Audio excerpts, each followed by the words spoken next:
മുഖ്യധാര മാധ്യമങ്ങൾ പറയാത്ത സ്വപ്നയുടെ ഞെട്ടിപ്പിക്കുന്ന പുതിയ വെളിപ്പെടുത്തലുകൾ ഇതാ. ബഹുമാനപ്പെട്ട കോടതി മുമ്പാകെ കഴിഞ്ഞയാഴ്ച സ്വർണ്ണക്കടത്ത് കേസിലെ പ്രതി സ്വപ്ന സുരേഷ് 164 മൊഴി കൊടുത്തിരുന്നു. 164 മൊഴി നൽകി പുറത്തിറങ്ങിയ സ്വപ്ന കേരളത്തോട് വിളിച്ചു പറഞ്ഞ പല കാര്യങ്ങളും കേട്ട് മലയാളികൾ തരിച്ചിരുന്നു പോയി. UAE-യിൽ നിന്ന് കോൺസുലേറ്റ് മുഖേന സ്വർണം കടത്തിയതിൽ മുഖ്യമന്ത്രിക്കും കുടുംബത്തിനും പങ്കുണ്ട് എന്ന സ്വപ്നയുടെ വെളിപ്പെടുത്തലാണ് കേരളം ഏറെ ഞെട്ടലോടെ കേട്ടത്. തുടർന്ന് അങ്ങോട്ട് സംഭവ ബഹുലമായ ദിനങ്ങൾ.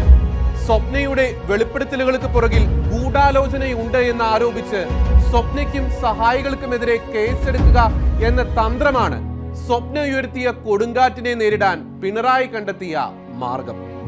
അതങ്ങ് വേണ്ടത്ര ഏറ്റില്ലെങ്കിലും കറുപ്പ് വിവാദമാക്കിയും വിമാനത്തിൽ മുദ്രാവാക്യം വിളിച്ച 2 ചെറുപ്പക്കാർക്കെതിരെ കൊലക്കുറ്റം ചാർത്തി ജനശ്രദ്ധ തന്റെയും കുടുംബത്തിന്റെയും നേരെ ഉയർന്ന ഗുരുതര ആരോപണങ്ങളിൽ നിന്ന് മുൻപ് പറഞ്ഞ നിസ്സാര വിഷയങ്ങളിലേക്ക് തിരിച്ചുവിട്ട് പിണറായി വീണ്ടും തന്ത്രജ്ഞനായി മാറി.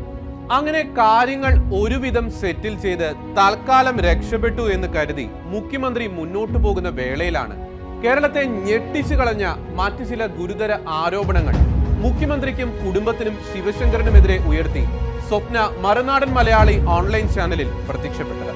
അപകടം മണത്തറിഞ്ഞ ചിലരുടെ സമ്മർദ്ദം കാരണമാണോ അതോ മറ്റു ചില കാരണങ്ങൾ കൊണ്ടാണോ എന്ന് അറിയില്ല. കേരള ജനത ആശങ്കയോടെ കേട്ട ആ ആരോപണങ്ങൾ ഒരൊറ്റ മുഖ്യധാര ചാനൽ പോലും തങ്ങളുടെ പ്രേക്ഷകരിലേക്ക് എത്തിച്ചില്ല.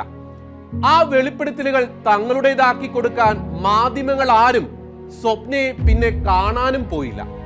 ചില കൊടുക്കൽ വാങ്ങലുണ്ട് എന്ന സംശയം നിലനിർത്തി പ്രതിപക്ഷവും BJPയും അത് ഏറ്റെടുത്തില്ല. വിഷയത്തിന്റെ ഗൗരവം കണക്കിലെടുത്ത് കേരളത്തിന്റെ നിലനിൽപ്പിനെ പോലും ബാധിക്കുന്ന ഏറെ നിർണായകമായ വെളിപ്പെടുത്തലുകളുള്ള ആ അഭിമുഖത്തിൽ സ്വപ്ന വെളിപ്പെടുത്തിയ ഏതാനും ചില കാര്യങ്ങൾ പ്രേക്ഷകരുടെ ശ്രദ്ധയിലേക്ക് അറിയിക്കുകയാണ്. സ്വപ്ന പറഞ്ഞ വെളിപ്പെടുത്തലുകളിലേക്ക്. സ്പ്രിംഗ്ലർ വിവാദത്തിൽ മുമ്പ് ആരോപിക്കപ്പെട്ടിട്ടുള്ളതുപോലെ കേരളത്തിലെ ജനങ്ങളുടെ ഡേറ്റാബേസ് സ്പ്രിംഗ്ലർ കമ്പനിക്ക് കൈമാറിയിട്ടുണ്ട്. അങ്ങനെ കൈമാറിയതിന് കമ്മീഷനായി അനേകം കോടി രൂപ മുഖ്യമന്ത്രിക്കും ശിവശങ്കറിനും ലഭിച്ചിട്ടുണ്ട്.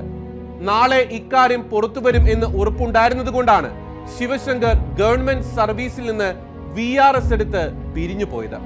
സ്പ്രിംഗ്ലർ എന്ന കമ്പനിക്ക് കേരളത്തിലെ ജനങ്ങളുടെ ഡേറ്റാബേസ് കൈമാറുന്നതിനെ അന്ന് മന്ത്രിയായിരുന്ന ശൈലജ ടീച്ചർ ശക്തമായി എതിർത്തിരുന്നു.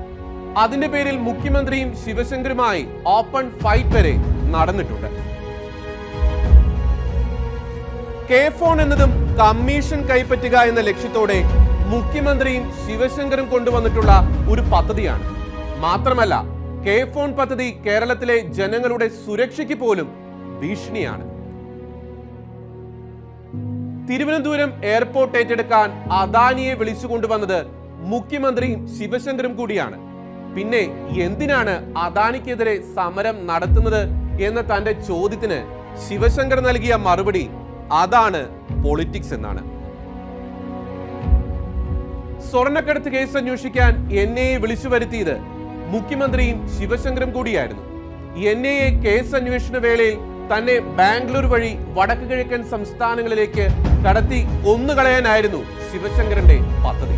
പക്ഷേ NIA ഉദ്യോഗസ്ഥരുടെ സമയോചിതമായ ഇടപെടൽ മൂലം അത് നടക്കാതെ പോയി. 164 മൊഴി കൊടുത്തതിന് ശേഷം ഒത്തുതീർപ്പ് സന്ധി സംഭാഷണത്തിനായി ഷാജ് കിരൺ തന്നെ സമീപിച്ചിരുന്നു.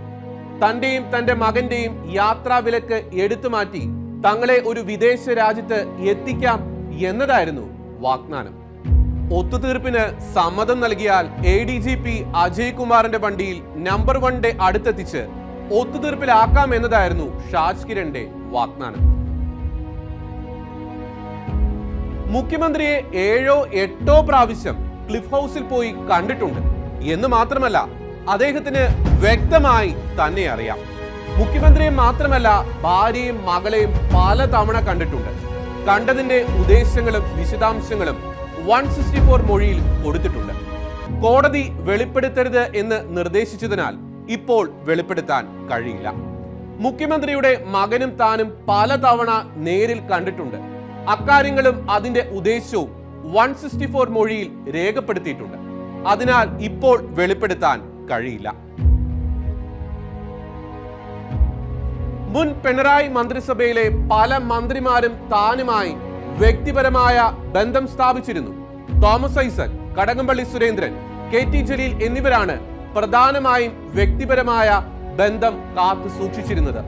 തോമസ് ഐസക് തന്റെ വ്യക്തിപരമായ ബന്ധങ്ങൾ ഉപയോഗിച്ച് പ്രവാസി ചിട്ടി UAE മാർക്കറ്റ് ചെയ്തിരുന്നു.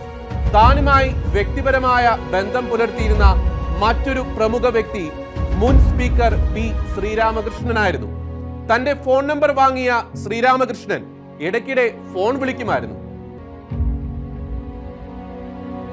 താൻ ജയിലിലായിരുന്നപ്പോൾ ജയിൽ DIG അജയ് കുമാർ തന്നെ ഏറെ മാനസികമായി പീഡിപ്പിച്ചു എന്ന് സ്വപ്ന തന്റെ അഭിമുഖത്തിൽ എടുത്തു പറയുന്നുണ്ട്. തന്റെ ജീവിതത്തിൽ സംഭവിച്ച എല്ലാ ദുരന്തങ്ങളുടെയും പിന്നിൽ പ്രവർത്തിച്ചത് ശിവശങ്കറാണ് എന്നാണ് സ്വപ്ന ഉറച്ചു വിശ്വസിക്കുന്നത്.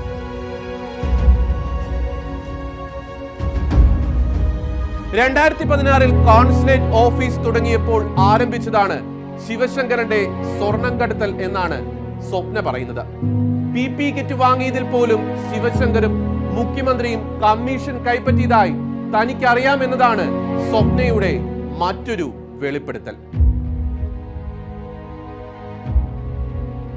കേരള സംസ്ഥാനം മാഫിയകളുടെ കൈകളിലാണ് എന്നും കേരളം വിൽക്കപ്പെടുകയാണ് എന്നും പറഞ്ഞു വെച്ചുകൊണ്ടാണ് സ്വപ്ന തന്റെ അഭിമുഖം അവസാനിപ്പിക്കുന്നത്.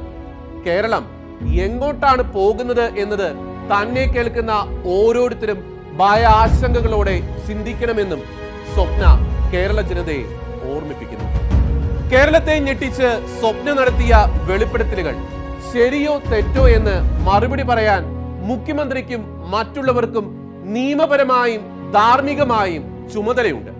മുൻപ് നടത്തിയ വെളിപ്പെടുത്തലുകൾക്ക് മറുപടി പറയാതെ മൗനം പാലിക്കുന്ന മുഖ്യമന്ത്രിയും മറ്റുള്ളവരും ഈ വെളിപ്പെടുത്തലുകൾക്കും മറുപടി പറയാനുള്ള സാധ്യത തീരെയില്ല.